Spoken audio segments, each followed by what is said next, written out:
सम्राट 100 रानियों के साथ रहते रहते अपने जीवन से दुखी हो चुका था। उसे अपनी युवावस्था के वो दिन याद आने लगे जब उसके मन में स्त्रियों के लिए कोई आकर्षण नहीं था। ये वो समय था जब वो काम वासना के बारे में कुछ नहीं जानता था। राजा की आंखों में उस समय को याद करके आंसू आ गए। जो सम्राट बेहद ऊर्जावान और जोशीला हुआ करता था, आज वो बूढ़ा हो चुका था। लेकिन बूढ़ा होने के बाद भी वो अपनी काम वासना से पीछा नहीं छुड़ा पाया था। यूं तो उसने कई हजार युद्ध जीते थे, लेकिन अपने वो आज तक मन पर विजय प्राप्त नहीं कर पाया। उसने अपनी काम वासना के सामने घुटने टेक दिए थे। अब तो सम्राट को चिंता सताने लगी थी, क्योंकि वो बूढ़ा हो चुका था और किसी भी वक्त उसकी मृत्यु हो सकती थी। लेकिन जहां लोग मृत्यु को अपने सामने देखकर मोक्ष और मुक्ति के बारे में सोचते हैं, वहीं सम्राट काम वासना के विचारों से घिरा रहता था। उसकी 100 रानियां थीं, जो एक से बढ़कर एक हसीन थीं। सम्राट ने हर रानी के साथ बच्चे पैदा किए। इतना काम भोग करने के बाद भी उसका मन विचलित क्यों है? अब भी जब वो मृत्यु के दर पर खड़ा अश्लील विचारों से घिरा है। सम्राट सोचने लगा कि क्या मरने के बाद भी मैं काम वासना का बोझ अपने साथ लेकर यहां से जाऊंगा? सम्राट आत्मा के सिद्धांत को मानने वाला था, इसलिए उसने सोचा कि अगर मैंने अपनी काम वासना पर नियंत्रण नहीं पाया तो मेरी आत्मा न जाने कब तक यूं ही भटकती रहेगी। मुझे अपनी आत्मा को मुक्त करने के लिए इस काम वासना के विचार को यहीं पर छोड़ना होगा। दिन रात सम्राट इसी चिंता में डूबा रहता कि किस तरह मैं अपनी काम वासना से छुटकारा पा सकता हूं। और इसलिए उसने एक दिन अपने महल में सभी विद्वानों की एक सभा बुलाई। सभा में चर्चा का विषय स्वाभाविक रूप से काम वासना ही रखा गया। सम्राट ने पूरे नगर में अपने मंत्री से घोषणा करवा दी थी कि जो भी विद्वान उसके मन को संतुष्ट कर पाएगा, वो जीवन भर राजा का सलाहकार बनकर रहेगा। ये सुनकर नगर के सारे विद्वानों में होड़ मच गई। नगर के सारे विद्वान मंत्रिमंडल के द्वारा तय किए गए दिन राजमहल में आ गए। कोई अपने हाथ में वेद लिए हुए था, तो किसी के हाथ में उपनिषद थे। ज्यादातर विद्वान राजा को वेद और उपनिषदों के जरिए संतुष्ट करना चाहते थे। सभा में तर्क वितर्क शुरू हुआ। सम्राट ने सबसे पहला विद्वानों से सवाल पूछा कि ब्रह्मचर्य का असली अर्थ क्या होता है। कुछ विद्वानों ने इसका जवाब दिया कि जिस इंसान ने अपने जीवन में कभी भोग नहीं किया होता, वही असली ब्रह्मचारी होता है। इस बात का दूसरे विद्वानों ने विरोध करते हुए कहा, हो सकता है किसी इंसान ने भूल की हो, लेकिन वर्तमान में अगर वो भोग का त्याग कर चुका है तो वो भी ब्रह्मचारी कहलाता है। और वास्तविकता में वही ब्रह्मचारी होता है जो भोग करने के बाद उसका त्याग कर देता है, वही ब्रह्मचारी कहलाता है। सम्राट को किसी भी विद्वान के उत्तर से संतुष्टि नहीं हो रही थी, और इधर विद्वान आपस में तर्क वितर्क करने पर लगे हुए थे। कुछ ही देर में वहां पर एक बहुत ही अनूठा विद्वान पहुंचा। वो अपने साथ बेहद खूबसूरत 2 युवतियों को लेकर आए थे। उस विद्वान ने वहां पहुंचते ही देरी से आने के लिए सम्राट से क्षमा मांगी। उसको देखकर वहां मौजूद सभी विद्वान हंसने लगे। एक विद्वान ने सभा में खड़े होकर कहा कि जो इंसान खुद काम वासना से ग्रस्त हो, वो दूसरों को काम वासना से छुटकारा दिलाने में भला क्या मदद कर सकता है। इस पर विद्वान ने मुस्कुराते हुए उनसे पूछा, तुम्हें ऐसा क्यों लगता है कि मैं काम वासना से ग्रस्त हूं? विद्वान ने कहा कि तुम हमें अंधा समझते हो या बेवकूफ समझते हो। तुम यहाँ राजमहल में 2 युवतियों के साथ आए हो, इसका मतलब क्या है? इसका अर्थ तो सीधा सीधा यही है कि तुम एक काम वासना से ग्रस्त आदमी हो। क्या मैं गलत कह रहा हूं? मुस्कुराते हुए उस विद्वान ने जवाब दिया, महोदय, जिन युवतियों की तुम बात कर रहे हो, वो दोनों मेरी बहनें हैं और वो भी मेरी तरह काम वासना की गहरी समझ रखती हैं। सम्राट को संबोधित करते हुए विद्वान ने कहा, हे राजन, असली ब्रह्मचारी वही होता है जिसकी नजरों में एक पुरुष और एक महिला का अंतर पूरी तरह से हट गया हो। जब किसी इंसान की काम वासना पूरी तरह से खत्म हो जाती है, जो पूर्ण रूप से ब्रह्मचारी हो जाता है, उसके लिए कोई भी हो, उसका शरीर एक इंसान का शरीर होता है। उसके अंदर किसी महिला को देखकर काम वासना के विचार उठना तो दूर, वह तो भेद भी नहीं कर पाएगा कि एक महिला है या पुरुष। उस ब्रह्मचारी के लिए हर एक जीवात्मा एक ही तरह की होती है। शारीरिक रूप से वो उनमें कभी भी भेद नहीं करेगा। उस विद्वान ने आगे बताया, जो भी विद्वान यहाँ सभा में मौजूद हैं, सभी को मेरे साथ 2 युवतियां दिखी, जिससे ये तो स्पष्ट हो गया कि यहाँ पर कोई भी असली ब्रह्मचारी का अर्थ नहीं समझता। ये विद्वान सम्राट को बड़ा ही अनूठा लगा। उसने ना तो कोई वेद पढ़े और ना ही कोई उपनिषद का ज्ञान दिया। वो तो बस बता रहा था जो स्वाभाविक रूप से एक आम आदमी की समझ में आती है। इसलिए सम्राट ने प्रभावित होकर अगला सवाल पूछा कि एक इंसान को आखिर ब्रह्मचर्य का पालन क्यों जरूरी है, जबकि वो भोग करके जीवन का आनंद उठा सकता है। इसका उत्तर देते हुए विद्वान ने सम्राट से एक सवाल किया। उसने पूछा कि सम्राट, मुझे एक बात बताओ, एक पेड़ ज्यादा ताकतवर होता है या फिर एक बीज? सम्राट ने उत्तर दिया कि एक पेड़ एक बीज से ही तो उत्पन्न होता है, जिससे स्पष्ट है कि एक बीज एक पेड़ से ज्यादा ताकतवर है।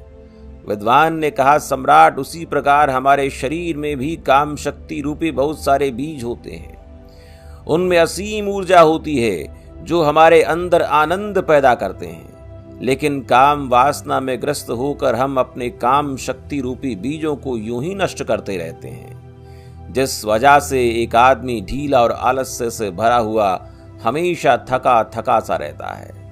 याद रखना, भोजन से हमारा रक्त बनता है, रक्त से हमारा मांस, हमारी हड्डी और आखिर में काम शक्ति रूपी बीज बनते हैं, जो कि बहुत ही कम होते हैं।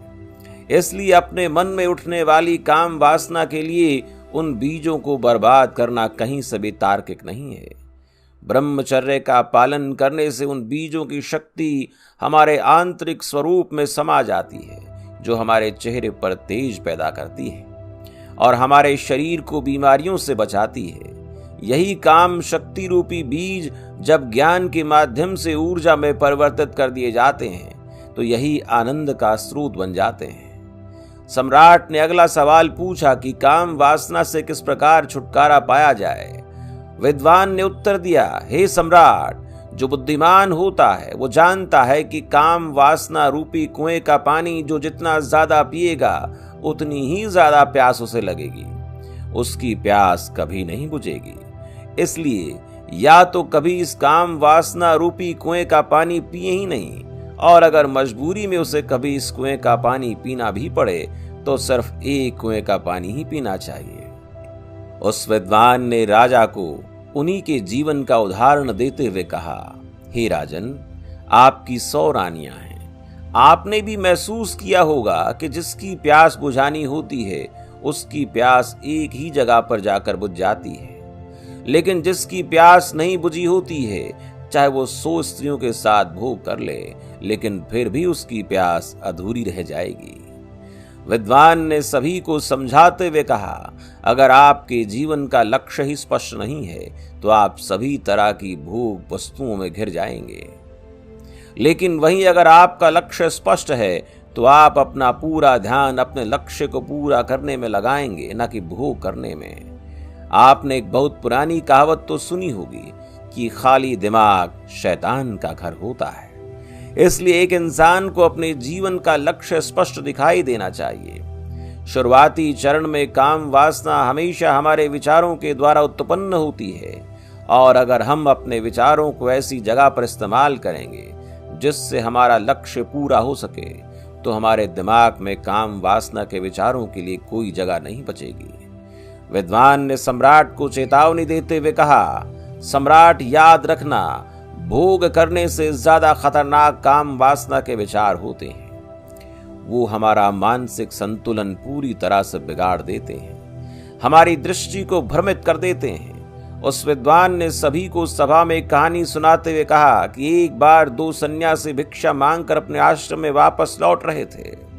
रास्ते में एक नदी थी। उनका आश्रम नदी के उस पार था, इसलिए उन्हें नदी पार करके जाना होता था। एक दिन जब वो भिक्षा मांगकर आश्रम लौट रहे थे तो नदी के किनारे एक महिला बैठी हुई थी। उस महिला ने उन दोनों सन्यासियों से पूछा कि क्या आप मुझे नदी पार करवा सकते हैं। उनमें से एक सन्यासी ने छूटते ही इनकार कर दिया। उसने अपने मन में सोचा कि मैंने तो ब्रह्मचर्य का व्रत ले रखा है, भला मैं किसी स्त्री को कैसे छू सकता हूं। दूसरे सन्यासी ने मुस्कुराते उस महिला को अपने कंधे पर बिठा लिया और अपने कंधे पर बिठाकर उसने उसे नदी पार करवा दी। ये बात उस दूसरे सन्यासी को अच्छी नहीं लगी। जब उस महिला को दूसरे किनारे पर छोड़कर अपने आश्रम के रास्ते चलने लगा तो सन्यासी ने कहा कि तुमने ठीक नहीं किया, तुम्हें उस महिला को अपने कंधे पर नहीं बिठाना चाहिए था। तुमने उसे नदी पार करवाकर बहुत बड़ी गलती की है। मैं तुम्हारी शिकायत गुरुजी से करूंगा। उस सन्यासी ने हंसते हुए कहा कि मैं तो उस महिला को कब का अपने कंधे से उतार चुका हूं, लेकिन शायद तुम उसे अपने दिमाग से अभी तक नहीं उतार पाए हो। सभा में उपस्थित सभी लोग उस विद्वान की कहानी बड़े ध्यान से सुन रहे थे। आखिर में विद्वान ने सम्राट को बताया कि सम्राट, उसी तरह हम भी अपने मन पर न जाने कितने बोझ लेकर चलते रहते हैं। कामुक विचार हमारे मन को उसी प्रकार मैला करते रहते हैं जिस प्रकार सिर्फ एक गंदा नाला पूरी नदी को मैला कर देता है। अगर तुम जीवन में आनंद चाहते हो, ऊर्जा से भरा हुआ महसूस करना चाहते हो, तो अपने मन के लिए पवित्र विचारों का एक रास्ता बनाओ। उस विद्वान ने आखिर में सबसे महत्वपूर्ण सीख देते हुए कहा कि जीवन में अगर किसी भी वस्तु का होश पूर्वक भोग किया जाए तो मन उसकी अनिश्चितता समझ लेता है।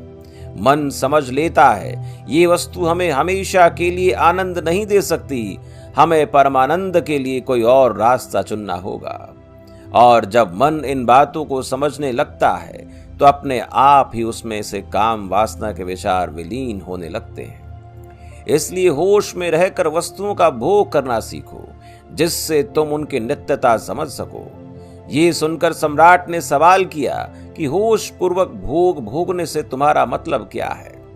इस पर उस विद्वान ने सम्राट को समझाते उत्तर दिया कि जिस मनुष्य का चित्त एक काम में पूरी तरह से नहीं लग पाता, वो किसी भी कर्म को परिपूर्णता से नहीं कर पाते। इसलिए उस कर्म का फल हमें पूरी तरह से नहीं मिल पाता।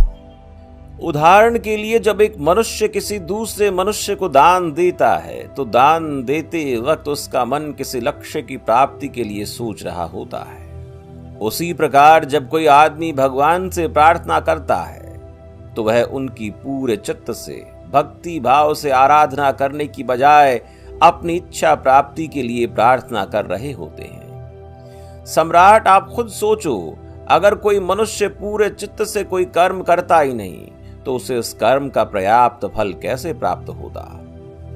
ये तो असंभव सी बात लगती है। विद्वान ने कहा, सम्राट, जो जीवन में घटित हो रहा है उसे घटित होने दो और आखिर में यही तुम्हें अंतिम सत्य तक पहुंचा देगा।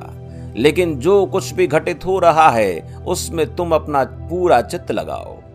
पूरा चित्त लगाओगे तो तुरंत ध्यान वहां पर लगेगा, और जब तुम्हारा ध्यान वहां पर लगेगा तो वही काम होश पूर्वक होने लगेगा। जागते हुए कोई कर्म करने से बाद में पश्चाताप हो ही नहीं सकता। पश्चाताप तभी होता है जब हम सोए सोए कोई काम करते हैं और उसी तरह हम सोए सोए ही सोचते रहते हैं कि हमें काम वासना से छुटकारा पाना है। लेकिन आदमी ये सब संकल्प सोते सोते ही लेता है। जागृत अवस्था में संकल्प लेने की जरूरत ही नहीं पड़ती, क्योंकि खुली आंखों से कोई मनुष्य गलती कर ही नहीं सकता।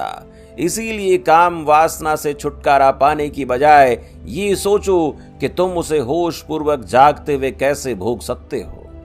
और एक बार जब तुम उसका होश पूर्वक भोग कर लेते हो तो उसके बाद तुम्हें खुद ही महसूस होगा कि कर्म तुम्हारे अंदर क्या बदलाव ला रहा है। अगर वो तुम्हारे अनुसार सही नहीं होगा तुम्हें गलत लगेगा तो तुम उसे वैसे ही छोड़ दोगे, तुम्हें संकल्प लेने की जरूरत ही नहीं पड़ेगी। लेकिन होश की स्थिति तब पहुंचने के लिए तुम्हें ध्यान का मार्ग अपनाना होगा। ध्यान करने से ही आदमी की नींद टूटती है, वो जागृत अवस्था में आता है, और जब वो जागृत अवस्था में आता है तो उसका चित्त एक काम पर पूरी तरह से लगने लगता है, और उसके बाद होश पूर्वक उस कर्म को करने के बाद उस कर्म के अनिवार्यता को हमारा मन अपने आप समझने लगता है। विद्वान ने अपनी बात को और गहराई से समझाते हुए कहा कि सोए हुए इंसान को तो रास्ते पर पड़ा हुआ सांप भी दिखाई नहीं देता, उसे सांप के बारे में तब पता चलेगा जब वो सांप पर पैर रख देगा। और इसी तरह हर इंसान कार्य करता है। जब वो रास्ते पर चलता है तो अपने विचारों में, अपने भविष्य की योजनाओं में उलझा रहता है। उसका ध्यान चलने पर तो होता ही नहीं, तो रास्ते पर कहां से होगा। ये सारे लक्षण एक सोए हुए मनुष्य के होते हैं, और जब वो मनुष्य ये महसूस करता है कि वो कितनी गहरी निद्रा में है, उसी समय उसके जीवन में ध्यान का उदय होता है। लेकिन सोए हुए इंसान को भला किस तरह दिखाई देगा कि सोया हुआ है। अगर कोई उसे जगाए और बताए कि तुम सोए हुए हो, तब तो उसकी नींद टूटेगी। लेकिन ऐसे मनुष्य हमें कम ही मिलते हैं जो हमें यह एहसास कराते हैं कि हम कितनी गहरी निद्रा में सोए हुए हैं। हमारा मन विचारों का, भविष्य की योजनाओं का, अतीत के दुखों का एक दफ्तर बन चुका है। सम्राट इस विद्वान के उत्तर से काफी प्रभावित हुए और उस विद्वान को अपने पूरे जीवन काल के लिए अपना सलाहकार नियुक्त कर लिया। तो दोस्तों, इस कहानी से सीख मिलती है, किसी भी चीज की अति विनाश का कारण बन सकती है, इसलिए समय पर उसके होने वाले परिणामों को समझकर उसे त्यागने में ही भलाई है। ये कहानी आपको कैसी लगी कमेंट सेक्शन में जरूर बताएं। वीडियो अच्छा लगा हो तो वीडियो को लाइक करें, शेयर करें, और आपके अपने चैनल द बुद्धा शो को सब्सक्राइब कर लें। वीडियो शुरू से आखिर तक देखने के लिए आप सभी का बहुत बहुत धन्यवाद, आभार, प्रणाम, नमस्कार, नमो बुद्धाय।